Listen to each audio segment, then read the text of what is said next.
बिस्मिल्लाहिर्रहमानिर्रहीम। अस्सलाम वालेकुम डियर स्टूडेंट्स, कैसे हैं आप लोग? उम्मीद आप सब खैरियत से होंगे। अच्छा बेटा, एमडी कैट 2020 की एक और कड़ी का एक और लेक्चर, ये बेसिकली फोर्थ लेक्चर है केमिस्ट्री का जो हम डिस्कस करने जा रहे हैं एंट्रेंस के हवाले से। और ये एक ऐसा टॉपिक है बेटा जो कि आप देख सकते हैं, ये फ़िलहाल वाइट बोर्ड पे तो फैला हुआ है, ये पूरी किताब के अंदर भी फैला हुआ टॉपिक है। और नॉमेनक्लेचर जो है, टॉपिक का नाम नॉमेनक्लेचर, एक ऐसा टॉपिक है कि जो आपके पास ऑर्गेनिक केमिस्ट्री के हर चैप्टर के शुरू में इसको डिस्कस किया जाता है। लेकिन बेटा हम इस लेक्चर के अंदर इस टॉपिक को इस थोड़ी सी जगह में और थोड़े से टाइम में समराइज करेंगे सो दैट कि आप उसको प्रॉपरली अंडरस्टैंड कर सकें। अच्छा, एमडी कैट के में जो सबसे अहम बात है वो आपके लिए, एक स्टूडेंट के लिए, वो ये हो सकती है कि चीज़ों को बेटा मुश्किल नहीं करना।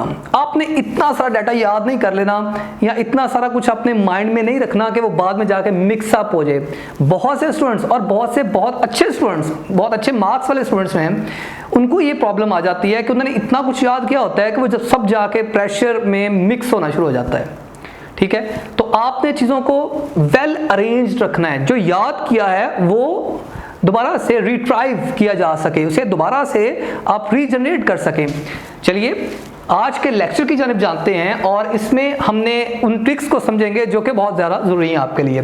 तो बेटा नॉमेनक्लेचर जो बुनियादी तौर पे हमारी बुक्स में, पीटीबी में या फेडरल की बुक में डिस्कस किया जाता है, ये बेसिकली दो तरह का नॉमेनक्लेचर है। एक को हम कहते हैं कॉमन नेम्स और एक को हम कहते हैं आईयूपैक सिस्टम। ठीक है, ये जो सिस्टमैटिक नेम्स हैं 1947 में जो इसको बनाया गया था। तो कॉमन नेम्स जो है बेटा, इसमें हम बुनियादी तौर पे नेम, प्लेस और थिंग, नाम चीज जगह खेलते हैं इसमें हम। और नेम से मुराद है after the name of a scientist, जिस तरह के barbituric acid after the name of a Barbara scientist, और बारबरा नहीं है, बारबरा है। अच्छा, सेकंड जो है वो है प्लेस, जिस तरह के मीथेन गैस, मार्श गैस, वो मार्शी प्लेसेस से आती है। थिंग एसिटिक एसिड, सिरका जो है वो बेटा आपके पास विनेगर से आएगा। इसी तरह अगर हम देखते हैं कि जो अल्केन्स हैं, जिस तरह कि आपके सामने जो लिस्ट आ रही है इसमें शो रहा होगा कि अल्केन्स जो हैं ये लैटिन न्यूमरल्स हैं, यानी काउंटिंग है लातीनी जुबान में।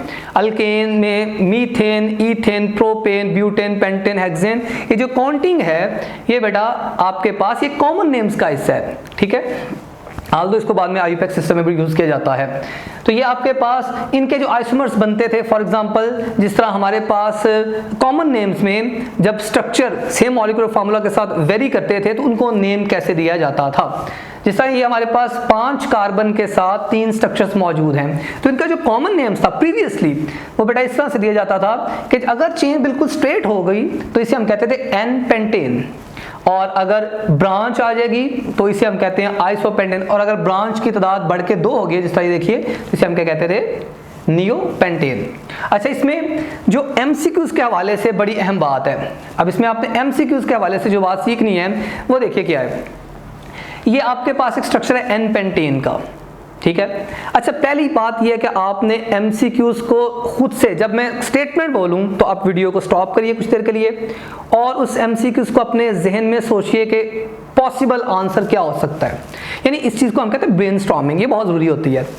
और फिर उसके बाद अपना आंसर इस आंसर के साथ क्या करें, मैच करें। इस स्ट्रक्चर में अगर ये एमसीक्यू आ जाए कि n pentane has how many secondary hydrogens, अब आप क्या करेंगे, अब आप सेकेंडरी हाइड्रोजन, पहले वीडियो को स्टॉप करिए, खुद से आंसर तलाश करिए। जी हाँ, हो गया। अब आप आंसर को कंपेयर करते हैं। तो इसमें अब देखिए कि हमारे पास सेकेंडरी हाइड्रोजन कौन से होते हैं। बेटा ऐसे पहले तो सेकेंडरी कार्बन तलाश करना पड़ता है। वो कार्बन जो 2 कार्बन से जुड़ा होगा ना उसे हम कहेंगे सेकेंडरी, और वो कार्बन जो एक कार्बन से जुड़ा होगा उसे हम कहेंगे प्राइमरी कार्बन। यानी इसको एक और तरह से भी देखा जा सकता है, जिसके पास 3 हाइड्रोजन जुड़े हो ना, ऑब्वियसली फिर वो बाकी एक कार्बन रहेगा, तो ये प्राइमरी कार्बन है। 1 के ऊपर नॉट लिखा होता है, इसको देखिए ये भी प्राइमरी कार्बन है क्योंकि कार्बन के साथ 3 हाइड्रोजन हैं। और जिसमें CH2 होगा इसे हम क्या कहते हैं, सेकेंडरी कार्बन। अब सेकेंडरी कार्बन यहाँ पे कितने हैं, कुल 3। और इनके पास टोटल नंबर ऑफ हाइड्रोजन्स कितने हैं? 6। तो आपका जो आंसर होना चाहिए वो क्या होना चाहिए? 6। इसमें से इस तरह का एमसीक्यूज आपके पास पूछा जाता है कि प्राइमरी यानी this compound has how many primary carbons, how many primary hydrogens, इस तरह का। जैसे अगर मैं ये इसको एक अपने लिए आप इसको जरा करिए अपने लिए इसको सॉल्व कि isopentane has how many tertiary hydrogens, isopentane has how many tertiary hydrogens. इसको जरा सॉल्व करिए आप वीडियो को रोकें, सॉल्व करें। मैंने कुछ लेबल किया हुआ ऑलरेडी। जी हाँ, ये टर्शरी हाइड्रोजन है और यहाँ पे आपके पास देयर इज ओनली 1 हाइड्रोजन, तो ऑप्शन क्या होगा फिर? 1 ऑप्शन होगा। इस तरह यहाँ पे देखें अल्केन्स के अंदर क्वार्टनरी कार्बन होता है, ऑल दो बाकी जो प्राइमरी सेकेंडरी का कॉन्सेप्ट अल्कोहल में भी है, प्राइमरी अल्कोहल, सेकेंडरी अल्कोहल और टर्शियरी, लेकिन वहाँ पे क्वार्टनरी नहीं है। अल्केन्स है क्वार्टनरी कार्बन, जैसा ये जो कार्बन है ये क्या है? क्वार्टनरी, जिसके साथ 4 फर्दर कार्बन अटैच हो सकती हैं और quaternary carbon does not have hydrogen क्योंकि वैलेंसी ऑलरेडी सेटिस्फाइड है। इसमें आप देखेंगे कि इसमें अगर पूछा जाए neopentane has how many alpha hydrogens, तो तादाद कितनी होगी? 12। तो इसमें से जो एमसीक्यूज पूछे जाते हैं अल्केन्स में कॉमन नेम के हवाले से वो इस तरह के हो सकते हैं, ठीक है। अच्छा, एक और बड़ी अहम बात, वो आपको इस अल्केन्स में नहीं लेकिन जाके दोबारा चैप्टर नंबर 11 में वो चीज़ हमें मिलती है अल्कोहल के हवाले से। अब आपके पास एक स्ट्रक्चर सामने मैंने लिखा है, ये वाला नेम लिखा हुआ है एक आइसोब्यूटाइल अल्कोहल, आइसोब्यूटाइल अल्कोहल। एक एमसीक्यूज आपको आता है इज डैश अल्कोहल, ठीक है, तो आपने घबराना नहीं है, ठीक है, और बस एहतियात करनी है। इसमें आपके पास सोचिए जरा आइसोब्यूटाइल अल्कोहल किस तरह का अल्कोहल है? ये प्राइमरी है, सेकेंडरी है, टर्शियरी है, यहाँ के क्वार्टनरी है। जी हाँ, ये किस तरह का अल्कोहल है? पहली बात यह है कि आपको आइसोब्यूटाइल अल्कोहल का स्ट्रक्चर पता होना चाहिए कि आइसोब्यूटाइल अल्कोहल का स्ट्रक्चर क्या होता है, फिर आप बता सकते हैं। लेकिन एक लुक में लग रहा है जैसे आइसो है तो सेकेंडरी होगा, नहीं। अब आप इसका स्ट्रक्चर देखिए, isobutyl alcohol CH3 CH CH2 CH3 OH। बेटा ये जो स्ट्रक्चर है आपके पास आपकी पंजाब टेक्स्ट बुक में 214 पेज पे मौजूद है। अब आप देखिए स्ट्रक्चर ये है। अब पहला जो नाम था वो आइसो था, तो लग रहा था जैसे आइसोमीन के वो सेकेंडरी की टाइप बनेगी, लेकिन ये अब आपके सामने स्ट्रक्चर आ गया। This is called alpha. Functional group जिस कार्बन से जुड़ा होता है उसे अल्फा कहते हैं। अल्फा आगे सिर्फ ए कार्बन से जुड़ा है, बीटा आगे फर्दर 2 कार्बन से जुड़ा है, अल्फा तो ये किसी जुड़ा हुआ है, तो इसका मतलब है ये कौन सा होगा? ये एक प्राइमरी अल्कोहल होगा। तो isobutyl alcohol is a primary alcohol. एक इस तरह का एमसीक्यूज कॉमन है, जो अल्केन्स के एमसीक्यूज है वो इस तरह से हैं, लेकिन जो अल्कोहल का एमसीक्यूज है वो थोड़ा डिफरेंट हो सकता है।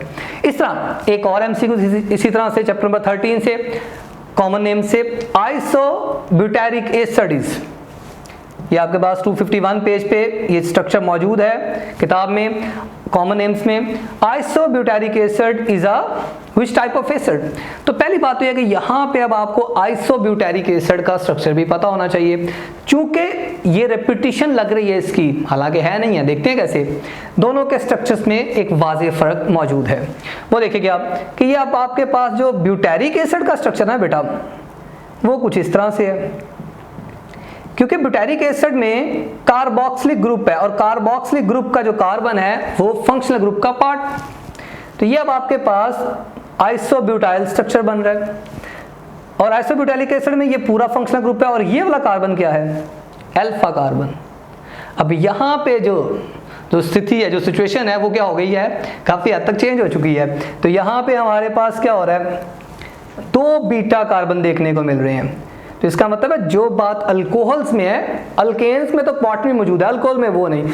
अल्कोहल का जो स्ट्रक्चर है वो एसिड के स्ट्रक्चर से डिफरेंट हो सकता है। और ये किस में हो सकता है? किन कंपाउंड में ही हो सकता है? सेग्रीगेट करें, सेपरेट आउट करें। वो क्या कि बेटा जो मोनोवेलेंट, जो फंक्शनल ग्रुप में कार्बन नहीं होता, जिन फंक्शनल ग्रुप में कार्बन नहीं होता उनको आप ऐसे ही सॉल्व करेंगे, एल्डिहाइड्स वाला नहीं, like alkyl halides like alcohols, जिसमें फंक्शनल ग्रुप के अंदर कार्बन शामिल नहीं होता, लेकिन जिसमें फंक्शनल ग्रुप में कार्बन होता है ना, उसको फिर आप ऐसे लेके आते हैं। वो आपके पास अगर आइसो के केस में आता है तो वो क्या होगा, सेकेंडरी, वो सेकेंडरी एसिड होगा, वो प्राइमरी नहीं होगा। तो इस तरह की बातें आपको समझ आनी चाहिए कॉमन नेम्स के हवाले से, कि कॉमन नेम आपको देके उसमें से पूछेगा क्या, प्राइमरी, सेकेंडरी और टर्शियरी क्वार्टरी के हवाले से, खास तौर पे इन तीन में से। अच्छा, इसके बाद नेक्स्ट हम मूव करते हैं, तो आपके पास अल्काइल ग्रुप्स हैं। अब अल्काइल ग्रुप्स भी चैप्टर नंबर 8 में पीटीबी के अंदर एक पूरे टेबल में मौजूद है। अच्छा, इसमें अल्काइल ग्रुप्स के हवाले से जो इंपॉर्टेंट बात है वो भी जरा देखिए, वो क्या है, ये है हमारे पास एक मीथेन, CH4 स्ट्रक्चर मीथेन। अगर आप उसमें से एक हाइड्रोजन निकालें, क्वाइट इजी, मिथाइल, इसे हम क्या कहेंगे, मिथाइल ग्रुप। लेकिन बात यह है कि अगर हम इससे एक और हाइड्रोजन भी निकाल दें तो फिर ये मिथाइल नहीं है बल्कि मिथाइलीन ग्रुप है। जिस तरह के यहाँ पे पूछा जा सकता है, this compound has how many methylene, methylene कितने हैं इसमें, this one is methylene, this one is methylene, this two, ठीक है, देयर आर 3 मिथाइलीन। तो अगर एक और हाइड्रोजन निकल जाए मिथाइल से तो मिथाइलीन, और फर्दर एक हाइड्रोजन इसमें से रिमूव हो जाए तो मिथाइलिडीन, मिथाइलिडीन, जिस तरह हम CH बोलते हैं। तो ये देखिए मिथाइलिडीन भी स्ट्रक्चर में मौजूद है, और फर्दर निकलने से सिंपली कार्बन रह जाएगा आपके पास। तो ये आपके पास, इसको भी थोड़ा सा आपने देखना है कि मिथाइलीन, मिथाइल और मिथाइलिडीन क्या चीजें हैं। इस कंपाउंड के बारे से बात करेंगे, this compound has how many methyl groups. तो मिथाइल तो हमारे पास, this one is methyl, this one, तो ये मिथाइल ग्रुप्स हैं, और मिथाइलीन और मिथाइलिडीन की। तो ये इसके हवाले से एक और जो टेबल है आपके पास, उसमें आपको स्क्रीन पे शो हो रहा होगा, उसमें से आपने ये जो स्ट्रक्चर इसके टेबल में मौजूद हैं, सिर्फ आपने ये वाले तैयार करने हैं। अच्छा, इसके बाद हम मूव करते हैं आईयूपैक सिस्टम की जानिब। आईयूपैक सिस्टम जो है ना, इसको आपने कॉम्प्लेक्स नहीं करना, मोस्ट प्रोबेबली ये एमसीक्यूज जनरेट कर लेता है, तो इसको आपने कॉम्प्लेक्स नहीं करना। हमें बहुत सारे रूल्स नहीं आने चाहिए, हमें चंद एक बहुत बेसिक स्केलेटन पे बातें आनी चाहिए जो सारे रूल्स को कवर भी करे, बल्कि अगर कोई चीज़ अनसीन आए उसको भी वो कवर करे। तो उसके हवाले से थोड़ी जो हमने मेहनत की है, उसमें हमें सिर्फ ये 3 चीज़ें पता होनी चाहिए, जो 3 बातें हैं, यही 3 बेसिकली बातें हैं। उनमें से पहली बात क्या है, selection of longest carbon chain, ये अल्केन में होगा, या which contain functional group as well, वो बाकी कंपाउंड्स के लिए भी आ जाएगा। तो आपने सबसे पहले लॉन्गेस्ट चेन सेलेक्ट करनी है, ठीक है। और लॉन्गेस्ट चेन सिलेक्शन में हमारे पास 4 बातें हैं जो कि बहुत इंपॉर्टेंट होती हैं कि आपने लॉन्गेस्ट चेन कैसे सेलेक्ट करनी है। एक बच्चा जिसने पहली दफ़ा सीखना हो, इवन उसके लिए भी, कि लॉन्गेस्ट चेन कैसे सेलेक्ट करनी है। लॉन्गेस्ट चेन सेलेक्ट करने में एक तो यह है कि आप जहाँ पे बॉन्ड होगा उसी साइड से मूव करेंगे, जिस साइड पे हमारे पास बॉन्डिंग मौजूद है, यानी आप यहाँ से यहाँ पे जंप नहीं कर सकते, तो जहाँ पे बॉन्डिंग है वहाँ से जाएंगे। किसी कार्बन को जंप नहीं कर सकते, 1 2 ऐसे नहीं होगा, जंपिंग नहीं होगी कार्बन की। किसी कार्बन को 2 बार सिलेक्ट नहीं कर सकते, यानी एक दफ़ा आपने सिलेक्ट किया फिर घुमा के फिर ऐसे ले गए, तो आपने इसे 2 बार सिलेक्ट नहीं करना, ठीक है। एक ये अहम बात थी। और जो 4th बात थी उसमें, वो इंपॉर्टेंट बात थी कि अगर आपके पास 2 लॉन्ग चेन्स एक वक्त में सिलेक्ट हो रही हों, जिस तरह 2 लॉन्ग चेन में एक चेन ये सिलेक्ट हो सकती है और एक चेन आपके पास ये सिलेक्ट हो सकती है, ठीक है। तो आपने इसमें किसको ज़्यादा प्रायोरिटी देनी होगी। बेटा अगर ऐसी बात आ जाए सिलेक्शन में 2 इक्वल लेंथ की चेन आ जाए, जिस तरह दोनों में यहाँ पे जो तादाद है वो हमारे पास 7 है, तो आप किस वाली को सिलेक्ट करेंगे, आप सिलेक्ट करेंगे जिसके ऊपर ब्रांचेस ज़्यादा होंगी। अगर मैं ये वाली चेन सिलेक्ट करता हूँ, दिस वन, जब आप इसको सर्कल कर लेंगे ना बेटा, तो उसके बाहर हर चीज़ क्या होगी, ब्रांच। तो मैं इसको करूँगा सिलेक्ट, एक मार्कर और ले लेते हैं। इसमें अगर मैं इसको सिलेक्ट करता हूँ, इस चेन को, तो इसमें हमारे पास इसके बाहर जो है वो हर चीज़ क्या होगी, ब्रांच। तो 2 ब्रांचेज हैं, ये एक ब्रांच काउंट होगी और ये। लेकिन अगर हम ये वाली चेन सेलेक्ट करते हैं बिल्कुल स्ट्रेट 1, दिस वन, और ग्रीन के बाहर हर चीज़ जो है ब्रांच है, तो फिर ये भी ब्रांच है, ये भी ब्रांच है, ये वाली भी ब्रांच है और ये वाली भी ब्रांच है। तो इसमें नंबर ऑफ ब्रांचिंग कितनी हो जाएगी? 4। तो यकीनन आपकी चेन की सिलेक्शन में एक तो चेन लॉन्गेस्ट होनी चाहिए, फिर it must have more number of branches, most number of branches. तो इसमें सिलेक्शन ऑफ चेन में ये लॉन्गेस्ट चेन थी, स्ट्रेट वन, और इस पे नंबर ऑफ ब्रांचेस भी सबसे ज़्यादा थी। एक ये आपकी चेन की सिलेक्शन में, और मोस्ट प्रॉब्ली जो मिस्टेक बच्चा कमिट कर सकता है वो सिलेक्शन ऑफ चेन में ही होती है। इसके बाद आप क्या करते हैं? नंबरिंग की तरफ जाते हैं, नंबरिंग की तरफ जाते हैं। और नंबरिंग अगर तो अल्केन है, जिस तरह ये स्ट्रक्चर अल्केन है, तो आप ब्रांचिंग की बुनियाद पे नंबरिंग करते हैं, किस साइड पे ज़्यादा ब्रांचिंग मौजूद है। जिस तरह मैं यहाँ पे देखूंगा, तो अगर मैं लेफ्ट साइड से स्टार्ट करता हूँ, left side of your white board, तो यहाँ पे क्या होगा? यहाँ पे ब्रांच 3rd कार्बन पे मिलेगी। और अगर मैं यहाँ से स्टार्ट करूँगा तो ये ब्रांच हमें 2nd कार्बन पे आ जाएगी। तो आप इस तरफ से स्टार्ट करेंगे जहाँ पे ब्रांचिंग सबसे करीब होगी, नियर टू द ब्रांचेस। तो ये अब आपके पास इस तरफ से ब्रांचिंग होगी, ठीक है। तो नंबरिंग आप सेकंड पार्ट है आपका क्या है? नंबरिंग। इस नंबरिंग में इतना आसान नहीं, हम कुछ मॉलिक्यूल्स को डिस्कस करेंगे जो आपको नजर आ रहे हैं स्क्रीन पे, और वो लिटिल बिट डिफिकल्ट भी है। लास्ट वन जो 3rd पॉइंट होगा वो उसमें होगा नेमिंग। तो आपने सबसे पहले सिलेक्शन ऑफ चेन की 4 पॉइंट्स को देख के, फिर नंबरिंग की, फिर उसके बाद आपने नेमिंग करनी है। और नेमिंग आपने कैसे करनी है? अपने ब्रांचेस जो भी हैं उनके नाम पहले बोले जाएंगे, और जो पेरेंट चेन, जो सिलेक्ट चेन है, उसका नाम लास्ट में आएगा। तो यहाँ पे हमारे पास जो ब्रांचिंग है वो बेसिकली कितने टाइप्स की हैं? यहाँ पे 2 टाइप्स की ब्रांचेस हैं, 2 टाइप की ब्रांचेस। एक का नाम है मिथाइल CH3 है, और एक का नाम है 3 कार्बन के साथ प्रोपाइल। एक बात याद रखना, जो ब्रांच का नेम होगा ना वो कॉमन होगा। जैसा देखिए, ये जो आपके पास प्रोपाइल है ना, ये 3 कार्बन जो है ये किनारे से जुड़े हुए हैं, तो यहाँ पे हम इसके लिए प्रोपाइल के लिए N प्रोपाइल का वर्ड यूज करेंगे, ये आइसोप्रोपाइल नहीं होगा, ठीक है। तो यहाँ पे, और N का वर्ड हम कहाँ यूज करते हैं? कॉमन नेम्स में।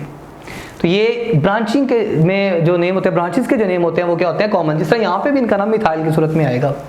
तो बेटा अब चूंकि ब्रांचेस की तादाद ज़्यादा है, 2 टाइप्स की ब्रांचेस हैं, तो इसमें एक ब्रांचिंग है मिथाइल और एक है प्रोपाइल। अब जब मैं इसका नाम रखूंगा तो एक इसमें 3rd बहुत ही अहम पॉइंट जो है वो आपने याद रखना है। वो क्या होगा? आपके पास 3 मिथाइल है तो उसके लिए क्या वर्ड यूज किया जाएगा? ट्राई मिथाइल, ट्राई मिथाइल है ये। और प्रोपाइल के लिए वर्ड यूज किया N प्रोपाइल। जो मिथाइल है वो ट्राई है और प्रोपाइल N प्रोपाइल। अच्छा, अब इनमें से मैं जब नाम लिखूंगा तो बेटा दोनों ब्रांचेस को लिखना पड़ेगा, 2 तरह की ब्रांचेस हैं। तो पहले किसको लिखा जाए? तो इसके लिए हम कौन सा ऑर्डर चेक करेंगे? ABC वाला। वो छोटी ABC या बड़ी दोनों ही हो सकती हैं, लेकिन बहरहाल यहाँ पे हम अल्फ़ाबेटिक ऑर्डर चेक करेंगे। और अल्फ़ाबेटिक ऑर्डर में हम क्या करेंगे कि इसका N काउंट करेंगे, क्योंकि it is the nature of the chain, लेकिन इसका ट्राई का T काउंट नहीं करेंगे हम। यानी जब हम कंपेयर करेंगे तो हम ये नहीं देखेंगे कि इसमें T स्टार्ट हो रहा है और इसमें N, इसका तो N काउंट होगा लेकिन इसका T काउंट नहीं होगा, क्योंकि वो ट्राई काउंटिंग है, N नेचर है। इसका M कंपेयर होगा और इसका N, क्योंकि मिथाइल ब्रांच है और ये N प्रोपाइल ब्रांच है। तो यहाँ पे बेटा देखा जाए तो M पहले आएगा, तो M पहले आएगा तो इसका मतलब क्या हो गया कि आप ट्राई मिथाइल पहले लिखेंगे और N प्रोपाइल बाद में लिखेंगे। तो यकीनन हम इसको सॉल्व करते हुए जो नाम लिख रहे हैं बेटा वो क्या होगा? यहाँ पे ब्रांचिंग किस किस पोजीशन पे है? 2 पे ब्रांच है, 3 पे ब्रांच है और 5 पे। मिथाइल इन जगह पे है 2। और एक बात लिखते हुए एक बहुत अहम बात यह है कि जो अंग्रेजी है ना, इसको हम क्या करते हैं? सेपरेट नहीं करते, ये सिंगल वर्ड होता है। जो मैथमेटिक्स और मैथमेटिक्स आएगा ना, ठीक है, इसे आप कोमा से सेपरेट करेंगे, कोमा लगा के सेपरेट करेंगे। और जो मैथमेटिक्स और इंग्लिश का वर्ड आएगा ना, उसे आप हाइफन लगा के सेपरेट आउट करेंगे।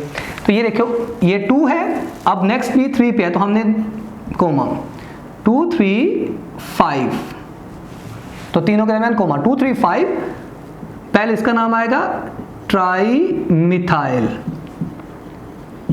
ट्राईमिथाइल। फिर आप किसका नाम लिखेंगे, n propyl, n propyl. Common name में आप ये लगा सकते हैं।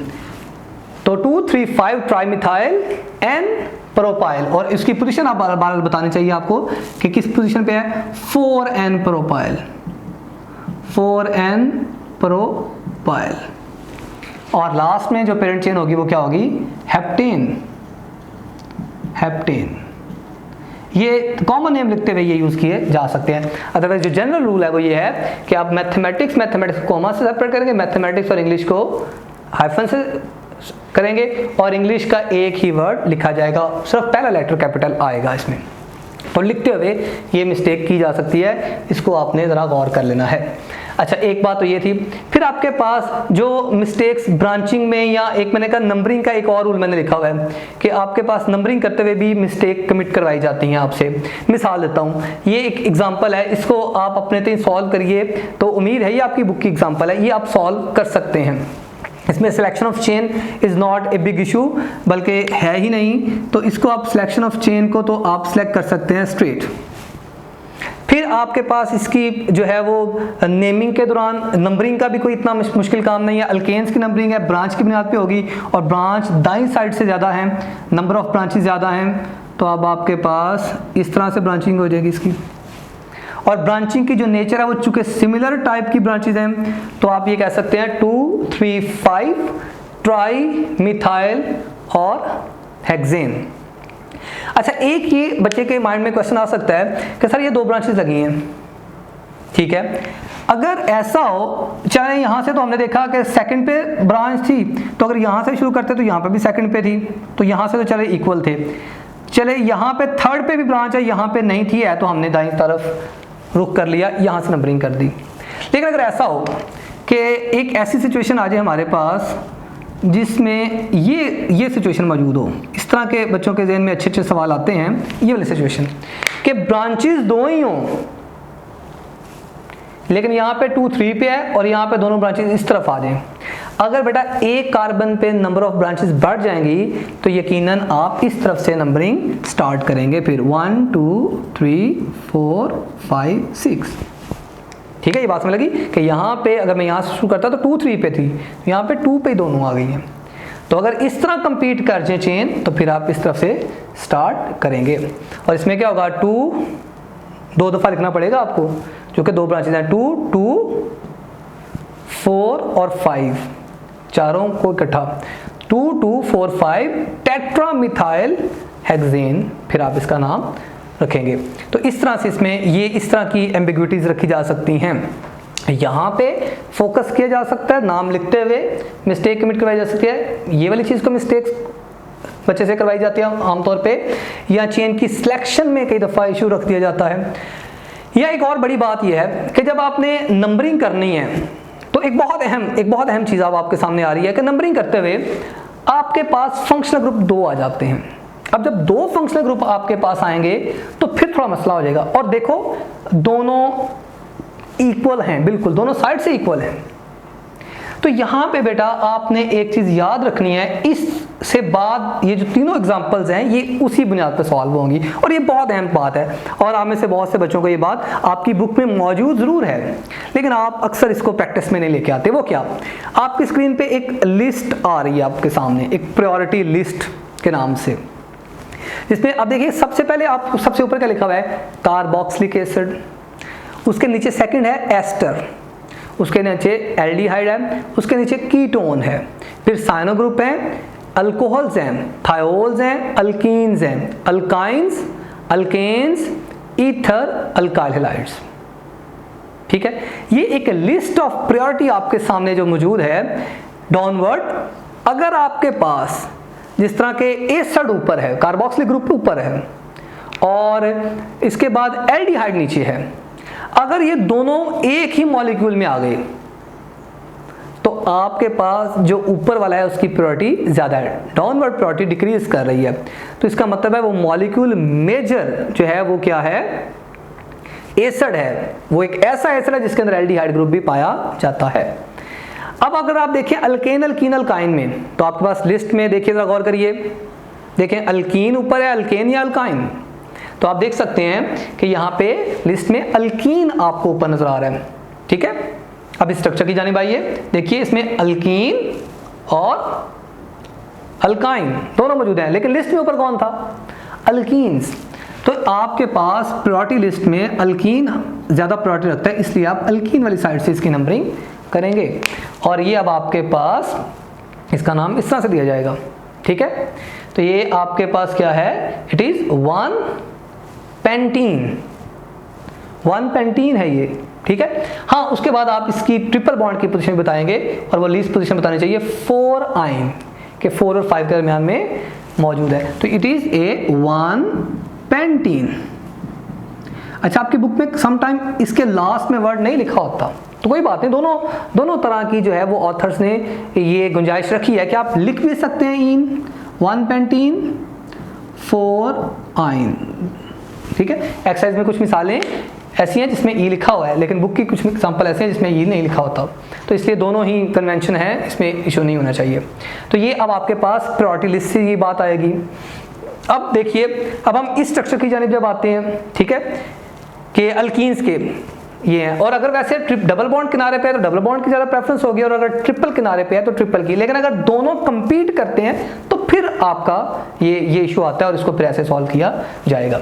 अच्छा, इसमें अगर आप गौर फरमाएं, इसमें भी 2 हमारे पास फंक्शनल ग्रुप हैं। कौन कौन से हैं? इसमें हमारे पास एक तो है एल्डिहाइड ग्रुप और दूसरा है कीटोन ग्रुप। अगर हम इसमें देखें तो एल्डिहाइड और कीटोन दोनों ही लिस्ट में मौजूद हैं।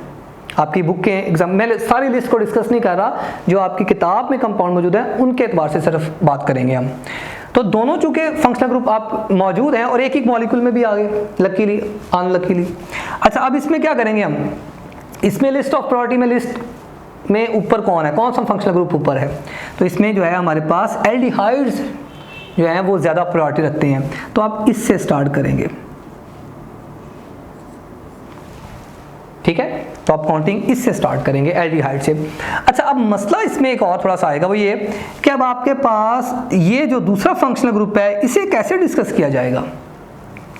इसे डिस्कस किया जाएगा ये जो जब कौन कीटोन्स जब एज अ सब्स्टिट्यूएंट आ जाए तो फिर हम इसको ऑक्सो बोलते हैं, ऑक्सो। फिर ये सब जिस तरह पेंटेनॉल, अगर अल्कोहल जो है वो बेसिक चेन में आ जाए तो ओल आता है लास्ट में, लेकिन अगर अल्कोहल ब्रांच की सूरत में आए तो फिर उसका नाम होता है हाइड्रोक्सी। इस तरह अगर कीटोन बेसिक चेन में आए तो वो तो ओन होगा ना, लेकिन अगर ये सब्स्टिट्यूएंट के तौर पे आए तो उसका नाम क्या होता है? Oxo, OXO। आपके पास जो टेबल मौजूद है स्क्रीन पे जो आपने पहले देखा, उसमें आगे सब्स्टिट्यूएंट अगर आता है, ये कंपाउंड एज अ सब्स्टिट्यूएंट आता है तो उसका नाम भी लिखा हुआ है, और अगर पेरेंट आता है तो फिर भी नाम लिखा हुआ है। इसको आपने गौर से देखना है और नोट डाउन कर लीजिए, ये बहुत अच्छी बात होती है। अच्छा, इसमें 3 ऑक्सो, 3 पे ऑक्सो आएगा, और 4 कार्बन वाला कंपाउंड है ब्यूटेनल, 3 ऑक्सो, और 1 लिखने की जरूरत नहीं है क्योंकि एल्डिहाइड्स आर ऑलवेज एट 1 पोजीशन। 3 ऑक्सो ब्यूटेनल, ठीक है, 1 ब्यूटेनल भी लिखते हैं तो इट्स ओके। अब ये देखिए, ये अब आपकी किताब का कंपाउंड है, ये आपकी किताब की एग्जांपल है। इसमें भी मैंने ये मिसाल इसलिए डिस्कस की, इसको इसलिए डिस्कस किया क्योंकि ये किताब से रिलेट करती बात है। इसमें एसिड है और अल्कोहल है, ठीक है। अगर हम अल्कोहल को ज़्यादा प्रायोरिटी देते हैं तो हम इस तरफ से स्टार्ट करते हैं, क्योंकि अल्कोहल इस तरफ से, लेकिन दोनों तरफ से किया जा सकता था। यहाँ पे एसिड जो है ये इस तरफ मौजूद है, तो एसिड और अल्कोहल दोनों जब एक मॉलिक्यूल में होंगे तो इस मॉलिक्यूल के बारे में पूछा जा सकता है, क्या ये एक, ठीक है, क्या ये एक अल्कोहल है जिसके अंदर कार्बोक्सिलिक ग्रुप मौजूद है, या ये एक एसिड है जिसमें हाइड्रोक्सिल ग्रुप मौजूद है। तो आप कौन सी ऑप्शन की तरफ जाएंगे? इसके लिए हमें क्या देखना पड़ता है? लिस्ट देखनी पड़ती है। उस लिस्ट में देखिए कौन इसमें ज़्यादा प्रायोरिटी पे मौजूद है, तो यकीनन लिस्ट के अंदर एसिड ज़्यादा प्रायोरिटी पे मौजूद है। तो बुनियादी तौर पे ये मॉलिक्यूल एक एसिड है जिसके ऊपर ये एज अ ब्रांच पड़ा हुआ है। तो अगर आप देखें तो ये आपके पास इस तरह से, फिर नंबरिंग चूंकि इसको प्रायोरिटी ज़्यादा है तो नंबरिंग इस तरफ से होगी, और ये ओल नहीं होगा, ये अब एक सब्स्टिट्यूएंट के तौर पे आएगा, तो ये होगा 2 हाइड्रोक्सी, 2 जी बेटा 2 हाइड्रोक्सी, इसमें 2 हाइड्रोक्सी, और ये देखिए ये कितने कार्बन है, इसमें 3 कार्बन है, 2 पे हाइड्रोक्सी था और 3 कार्बन, और इसे क्या कहेंगे, प्रोपेनोइक एसिड। तो बेटा देखिए इसमें ये एक बात हो सकती है, अगर आपके पास 2 फंक्शनल ग्रुप मौजूद हों तो फिर आप एक लिस्ट जो आपने थोड़ी देर पहले स्क्रीन पे देखी उसमें 2 फंक्शनल, उसमें बहुत से ग्रुप से प्रायोरिटी ऑर्डर के हवाले से, तो चूंकि एसिड को प्रायोरिटी ज़्यादा थी हाइड्रोक्सिल से, तो ये आपके पास पेरेंट के तौर पे काम करेगा और लास्ट नेम इसी का आएगा। तो एक ये एग्जाम्पल थी जो बहुत अहम थी। इसी से मिलती जुलती एग्जाम्पल वो देखिए, अब बच्चे आपके जहन में आ रहा होगा कि सर ये तो बहुत सारी एग्जाम्पल्स हो सकती हैं, तो इस सभी को हम कैसे सॉल्व करें। तो बेटा आपने करना कुछ नहीं, सिर्फ गौर से देखना है, मतलब करना कुछ नहीं से मुराद ये है कि तैयार करना है। इसमें आप देखिए क्या कि आपने ये वाली मिसाल सॉल्व की थी थोड़ी देर पहले। अब इस मिसाल में मैं हल्का सा ट्विस्ट ये दे रहा हूँ कि अगर ये मैं ये कर दूँ कि यहाँ पे इसको क्या कर दूँ एल्डिहाइड, और ये क्या है, एक कार्बोक्सिलिक ग्रुप है। अब इसमें देखिए अगर इस तरह की एग्जांपल आ जाए तो फिर आप क्या करेंगे। अब सबसे पहले आपने अनसीन मिसाल आपके सामने आई है, सबसे पहले आप लिस्ट को दिमाग में लाइए, अपने लिस्ट को दिमाग में लाइए, वो जो लिस्ट थोड़ी देर पहले शो हो रही थी। उस लिस्ट में देखिए कि दोनों ग्रुप मौजूद हैं, तो प्रायोरिटी ज़्यादा किसको है। यकीनन माइंड में आ चुका होगा कि किसको प्रायोरिटी ज़्यादा है, एसिड को ज़्यादा प्रायोरिटी है एल्डिहाइड की निस्बत। तो इसका मतलब है आपके पास इस से आप नंबरिंग स्टार्ट करेंगे, ये पेरेंट यानी ये मॉलिक्यूल पेरेंटली एसिड है। अच्छा इसके बाद जो आपके पास एल्डिहाइड है, अब aldehyde as a branch as a substituent आ रहा है, तो एज अ सब्स्टिट्यूएंट जब ये मॉलिक्यूल आ रहा है तो फिर इसका सब्स्टिट्यूएंट के तौर पे क्या नाम होगा। अब वो कहाँ से देखेंगे, जिस तरह हमने कीटोन्स के लिए ऑक्सो यूज किया था, तो इसके लिए क्या यूज करें एल्डिहाइड के लिए। तो बेटा लिस्ट में लेफ्ट साइड पे तो आपके पास मौजूद थी ऑर्डर, उसके राइट साइड पे देखिए तो आपके पास लिखा हुआ है ऊपर कि एल्डिहाइड एज अ सब्स्टिट्यूएंट जब यूज होगा तो नाम क्या होगा, और उससे आगे जब ये पेरेंट यूज होगा तो नाम क्या होगा। तो सब्स्टिट्यूएंट में देखिए तो आपको नजर आएगा कि एज अ सब्स्टिट्यूएंट ये यूज होता है फॉर्माइल, इसे क्या कहते हैं, फॉर्माइल ग्रुप। तो हम इसका नाम यूं रखेंगे 3 फॉर्माइल, थर्ड पोजीशन पे फॉर्माइल। और हम फॉर्माइल सिर्फ इसको बोल रहे होते हैं, ये जो सेलेक्ट दी चेन में कार्बन के सभी एटम सेलेक्ट होते हैं, तो बेटा ये आपके पास फिर क्या होगा 3 फॉर्माइल, और इन तीनों के हवाले से 1 2 3 propanoic acid, 3 formyl propanoic acid इसका जो है वो करेक्ट नेम होगा। इसी तरह अब आप इस एग्जांपल को देखिए, ये बड़ी यूनिक सी मिसाल है, आपकी किताब के लिहाज से है, लेकिन आप इसको एक नज़र में आपको बहुत दिक्कत होगी कि इसको कैसे सॉल्व करें।